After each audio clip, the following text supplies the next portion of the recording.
Assalamualaikum warahmatullahi wabarakatuh. Hello guys, welcome to my podcast. Kembali lagi bersama aku, Aulia Putri dari Statistika 2022. Biasa dipanggil Awol, harus pakai W Awol, kalau nggak gitu nggak boleh nggak. Oke, hari ini aku mau berbincang-bincang tentang topik yang menurut aku sangat informatif. Mungkin dari kalian banyak yang belum tahu. Tapi kalau misalnya aku doang sendiri kayaknya kurang asik. Makanya aku ngajak temen aku dari teman prodi aku, yaitu Kak Nida dan Kak Laura. Halo. Halo. Apa kabar nih Kak? Kabarnya baik-baik aja. Alhamdulillah masih baik. Masih waras gitu ya? Masih. Oke. Nah, mungkin Kak Nida sama Kak Laura kenalan dulu sama teman-teman aku yang ada di rumah. Boleh nih Kak Laura dulu. Oke, aku dulu ya. Boleh Kak. Baik, perkenalkan nama aku Laura Oktaviani Putri, bisa dipanggil Laura. Aku dari program studi Statistika 2022. Halo semuanya. Halo Kak Laura. Halo. Oke, lanjut ya. Halo semuanya, kenalin nama aku Nida Ruhana Zakia. Boleh dipanggil Nida dari Statistika angkatan 2022 juga. Halo Kak semuanya. Nida. Nah, kenapa aku ngundang Kak Nida dan Kak Laura? Karena mereka ini ngambil mata kuliah yang berhubungan sama topik aku hari ini, yaitu mata kuliah Bank dan Lembaga Keuangan lainnya. Kebetulan topik aku hari ini adalah konsep dasar dari bank dan lembaga keuangan lainnya. Sangat-sangat berlinear gitu ya Kak. Betul. Oke, mungkin kita langsung masuk aja ke pembahasan pertama gitu Kak. Pembahasan yang menurut aku paling basic. Kita ngomongin dulu tentang definisi dari bank dan lembaga keuangan. Apakah sama, apakah ada yang beda, atau gimana tuh Kak? Oke, mungkin dari siapa dulu nih? Boleh terserah, dari Kak Boleh Nida. Kak Nida dulu. Oke. Oke. Jadi menurut setahu aku ya, lembaga keuangan dulu ya. Lembaga keuangan itu adalah perantara antara pihak yang punya kelebihan dana ke pihak yang membutuhkan dana gitu. Terus lembaga keuangan ini punya berbagai macam layanan, misalnya kayak peminjaman, terus investasi, pengelolaan risiko keuangan dan masih banyak lainnya gitu. Nah, bank sendiri itu adalah bagian dari lembaga keuangan gitu, di mana lembaga keuangan berupa bank ini adalah suatu lembaga gitu yang sering dipakai sama masyarakat, terkhusus buat peminjaman sama buat nabung gitu Kak.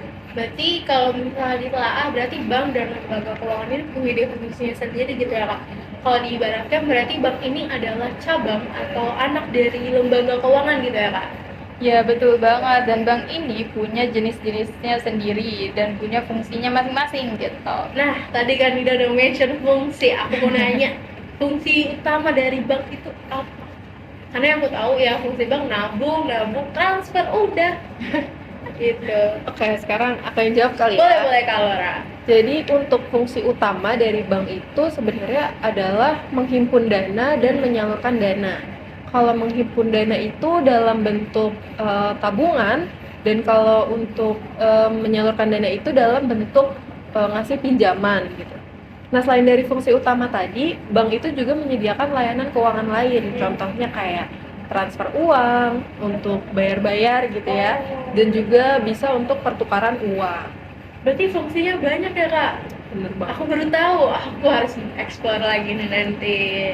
Nah, kalau kita ngomongin sesuatu tanpa ngomongin asal muasal, gimana kebentuknya dan gimana perkembangannya, kayak bakal kurang nih Kak. Mungkin ada kakak-kakak yang mau ceritain tentang sejarah dari perbankan. Aduh, aku mau. Kak Nida excited banget. Excited Boleh nih Kak banget. Nida. Oke, kalau buat sejarah dari perbankan, kita bahasnya singkat sama ya santai aja kali ya. Karena kalau nggak singkat dan santai, kenapa Kak? Iya, nanti Sejarah soalnya. keburu tidur. Nanti aku sama Kak Laura tidur. Iya, aku sendiri dong nanti tiba-tiba udah sepi. Oke. Mungkin aku langsung jelasin aja. Jadi sejauh ini sejarah dari perbankan, kita lihat dari lingkup dunia dulu. Nah, itu perbankan itu dimulai dari awal abad 18 sebelum Masehi, di mana orang-orang tuh lagi istilahnya ngetren lah gitu buat nyimpen barang, nyimpen uang di rumah ibadah gitu, terkhusus di Mesir sama Babilonia gitu. Nah, dari situ akhirnya mulai berkembang gitu konsep perbankan. sampai salah satunya tuh berkembang di wilayah kayak di Yunani, di Roma, terus di Italia. Nah, perkembangan bank itu terus berlanjut gitu, mulai dari perkembangan dari pelakunya, terus ada fungsinya, sampai ke jenis transaksinya yang makin lama tuh makin canggih gitu Kak. Nah, selain itu banyak juga bank-bank besar gitu di awal abad 12 Masehi itu udah mulai terbentuk gitu. Salah satunya ada bank pertama itu namanya Bank of San Giorgio di Genoa gitu. Makanya bisa dibilang tuh orang Italia jago gitu dalam hal perbankan. Wah, orang Italia jago, orang Mesir sama orang Yunani kreatif gitu ya kak. Yang tadinya cuma nyimpen uang di rumah ibadah, tapi idenya itu bisa berkembang sampai jadi sebuah organisasi seperti bank gitu ya kak. Nah, tadi kan kita ngomonginnya skala dunia nih kak. Aku juga mau tahu asal muasal dan perkembangan bank di Indonesia. Nah, mungkin dari kakak mau ceritain sejarahnya di Indonesia. Aku. Boleh gantian gitu ya. Jadi kalau untuk di Indonesia sendiri, sejarah perbankan itu bisa dibagi di dua kategori, yaitu di keadaan sebelum Perang Dunia Kedua dan keadaan sesudah Perang Dunia Kedua. Nah, kalau untuk di sebelum Perang Dunia Kedua, bank ini tuh dibagi lagi menjadi dua, yaitu ada bank pemerintah dan bank non-pemerintah. Kalau bank non-pemerintah sendiri, itu adalah bank yang biasanya bermodal dari luar negeri. Contohnya itu kayak Cina. Nah, salah satu bank yang ada pada saat itu dan masih eksis sampai sekarang itu adalah BTN atau Bank Tabungan Negara. Kalau untuk keadaan sesudah Perang Dunia Kedua, itu sama aja sebenarnya. Bank itu masih dibagi menjadi bank pemerintah dan non pemerintah. Namun bedanya mereka ini dibagi jadi dua wilayah. Jadi ada bank yang berada di wilayah Republik dan ada yang berada di wilayah federal. Nah, untuk contohnya sendiri, bank yang ada pada saat itu dan masih eksis sampai sekarang itu ada BRI atau Bank Rakyat Indonesia. Oh, jadi peranan bank-bank ini tuh ibaratnya kayak apa ya? Seiring berkembangnya perkembangan bank di dunia, bank di Indonesia juga nggak mau kalah berkembang gitu ya Benar kak. banget, Mau tetap tahu. ngikutin juga gitu, karena kan kayak nggak mau ketinggalan zaman gitu ya kak ibaratnya. Dan Bank Indonesia sendiri udah terbentuk dalam lama banget berarti ya kak. Betul banget kan.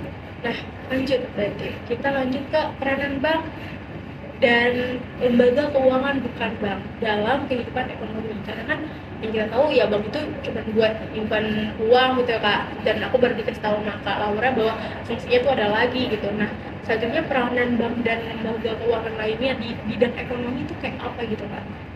Oke, jadi peranan bank dan lembaga keuangan bukan bank ya. Kita mungkin dari peran bank dulu. Jadi peran bank itu ibaratnya kayak pompa bensin buat sistem perekonomian kita biar semakin lancar gitu. Karena bank itu punya banyak banget loh peranannya. Misalnya kayak dari sebagai sarana buat transaksi, terus sarana peminjaman, terus likuiditas dan peningkatan efisiensi. Nah, kalau misalnya lembaga keuangan bukan bank itu punya peranan itu sebagai pelengkapnya si peran bank yang nggak disediain sama bank ini gitu. Misalnya kayak buat mengelola resiko sama buat ngebantu kita siapin keuangan buat masa depan gitu kak. Oh, jadi selinear juga ya sama fungsinya ya kak, sama definisinya, sorry maksud aku. Kan di definisi mereka ini saling terikat terkait gitu ya kak, dan di peranan ini mereka ini saling mendukung satu sama lain gitu ya kak. Betul banget Kak Aul. Jadi mereka istilahnya kayak berkolaborasi biar ekonomi kita tuh makin sehat. Semoga ekonominya semakin meningkat gitu ya. Amin, amin, amin. Oke, tadi udah ngomongin soal peranan. Sekarang mungkin aku mau nanya soal jenis-jenis bank. Karena aku tahu ya peranan bank cuma satu, yaitu ada namanya bank sentral, yaitu di Bank Indonesia. Dan itu aku cuma tahu itu doang kak. Mungkin ada lagi gitu ya kak, dari jenis-jenis banknya. Oke, aku yang jawab sekarang ya. Boleh boleh kak. Jadi bank itu emang ada berbagai jenis ya. Salah satunya tadi benar kata Kak Aul, yaitu ada bank sentral, di mana bank sentral Indonesia itu adalah Bank Indonesia yang dia itu fokusnya lebih ke mengatur kebijakan moneter. Lalu selain bank sentral itu juga ada bank komersial yang fokusnya itu ke kebutuhan sehari-hari. Lalu ada bank investasi yang fokusnya itu ke pasar modal, dan ada juga bank pembangunan di mana dia itu fokusnya ke proyek-proyek pembangunan. ibaratnya udah ada spesialisnya sendiri ya kak. Betul. Kalau misalnya kita mau bikin project atau proyek besar-besaran, kita bisa pakai bank proyek gitu ya kak, udah disediain gitu. Nah mungkin kalau ngomongin bank tanpa ngomongin uang tuh kayak ada yang kurang kak. Uang gitu, kayak gila uang gitu. Uang itu adalah segalanya nggak kak? Iya, nggak salah sih. Tapi segalanya butuh uang, betul? Iya, itu sangat itu betul. sangat betul. Oke, definisi dari uang itu apa sih kak? Karena kita yang kita tahu ya uang gitu buat beli, Iya. jual beli gitu kak. Sebenarnya itu nggak salah sih. Jadi definisi uang itu salah satunya adalah buat alat tukar. Dan alat tukar ini udah diterima sama masyarakat yang digunakan buat mempermudah kita dalam hal pertukaran barang sama jasa. Nah, tapi definisi lainnya ada juga gitu, yaitu uang itu adalah suatu satuan hitung dan juga penyimpanan nilai. Jadi bukan cuma kertas sama koin aja. Berarti bukan cuma sekedar benda ya kak, tapi ada nilainya gitu.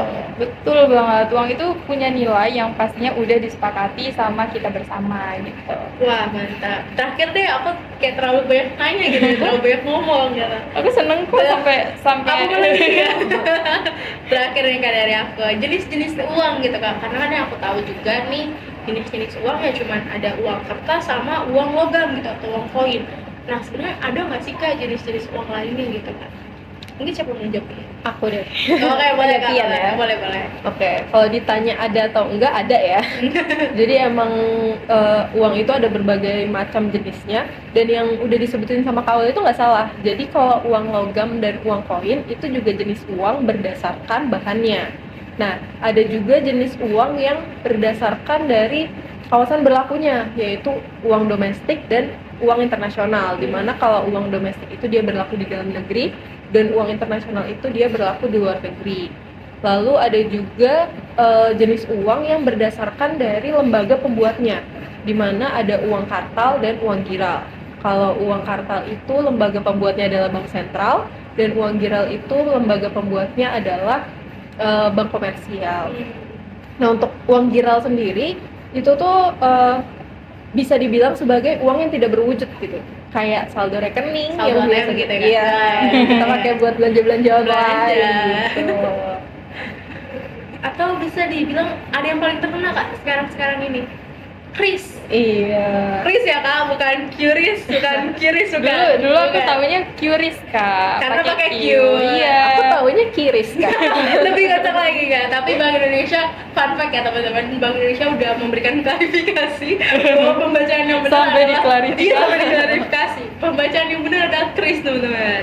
Nah, berarti ibaratnya kayak bank itu mau tidak mau mengikuti perkembangan zaman gitu ya kak. Semakin berkembangnya teknologi, bank itu juga harus mengikuti perkembangan teknologi. Makanya sampai nyediain namanya rekening, ATM, sampai nyediain kris dan lain sebagainya gitu ya kak. Wah cocok banget nih sama zaman sekarang yang udah semakin digital. Kayak mungkin itu aja gitu ya kak, pembicaraan kita, pembincang-bincang kita hari ini gitu. Thank you banget Kak Nida sama Kak Laura atas waktu dan kesempatannya udah mau mampir di podcast aku hari ini. Dan semoga pembicaraan kita bisa bermanfaat dan memberikan informasi buat teman-teman yang tadinya belum tahu jadi tahu gitu ya Kak. Nah, sampai jumpa mungkin lain waktu kita bakal bikin podcast lagi Kak. Boleh. Ditunggu undangannya. Iya, in the di next episode. Oke, mungkin itu aja dari aku. Makasih buat semuanya yang udah nonton podcast aku hari ini dan podcast teman-teman aku. See you in next episode. Don't forget to like, comment, and subscribe. See you. Bye-bye. Assalamualaikum.